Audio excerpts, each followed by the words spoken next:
Pour l'économiste Meïmoussi, l'heure est au bilan et c'est ce qu'il propose ce matin ici à Libreville, un bilan de plans de relance économique engagés par le gouvernement gabonais durant la période 2017-2019. Je vous propose de l'écouter. L'objet de la rencontre était de faire un exercice d'évaluation des politiques publiques dans le but d'évaluer le plan de relance de l'économie 2017-2019 pour le gouvernement. Le gouvernement a initié un plan de relance sur 3 ans entre 2017 et 2019.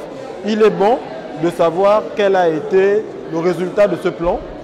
Nous avons noté que les autorités publiques n'étaient pas pressées de le faire. Nous avons pensé qu'en tant que citoyens, nous pouvions le faire pour essayer de participer à ce débat.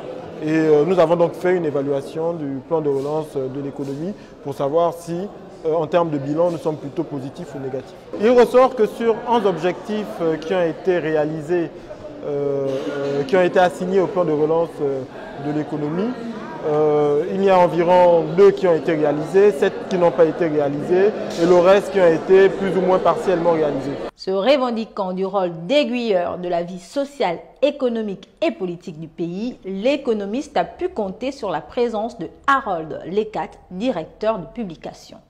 En tant que journaliste et directeur de publication d'un média créé en 2016, donc juste une année avant le lancement du plan de relance économique, je pense qu'on avait, de par l'actualité qu'on a pu suivre au fil de ces 3 années, suffisamment d'éléments palpables pour démontrer un peu quel était le niveau d'avancement de certains objectifs visés par le gouvernement et il fallait le dire.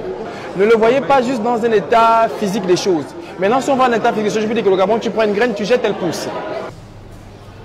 Sans vouloir rester dans le discours alarmiste, l'économiste gabonais Meïmoussi, au terme de sa conférence de débat, n'a pas manqué de relever également quelques pistes de solutions, parmi lesquelles la relance de l'investissement public.